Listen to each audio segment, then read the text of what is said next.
Let's take a look at C. In C, we're going to do addition again. Remember, with addition, there's nothing special to do. We're just adding and subtracting like terms. Well, the like terms here are a positive 2 and a negative 2. Well, what happens when you add a positive 2 and a negative 2? Well, they're opposite, so they'll just cancel one another out. So no regular numbers. Well, we have a negative 6i and a positive 6i. Those are opposites too, so when you add those up, they will cancel out as well. But then if everything cancels, what does that mean your answer is? Well, there's still some kind of answer. Well, if you add and subtract everything, you're just left with the number 0 because everything canceled out. Lastly, let's look at D.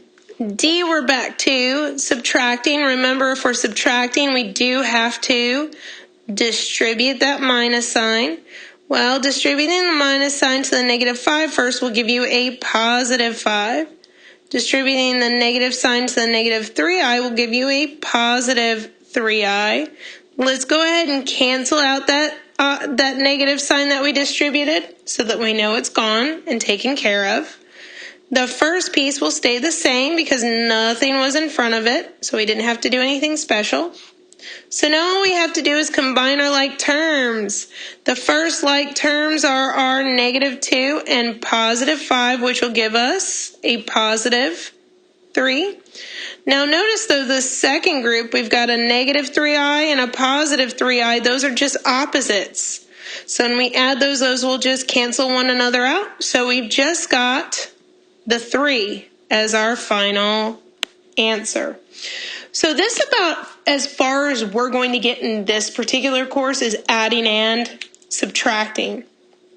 If you take MAC 1105, college algebra, then you'll go a little bit further and you'll look at what do you do if you're adding. Instead of adding and subtracting, you'll also look at multiplying and dividing in that course.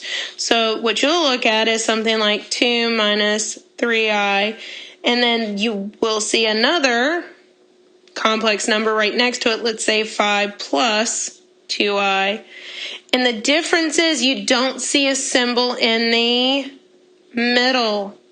Remember, if you don't see a symbol in the middle, then it's automatically what that you're doing, what operation you'll be multiplying. And when you multiply these, we'll start doing what we've always done. Well, if these had been i's instead of x's, you wouldn't have hesitated. You would have just started doing our good old-fashioned FOIL. And that's what you'll see if you take 1105. You'll start seeing the FOILing of these complex numbers when you multiply them.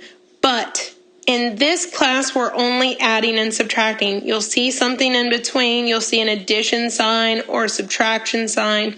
So you will not be seeing FOIL in this class. Only if you take college algebra will you get really into that idea.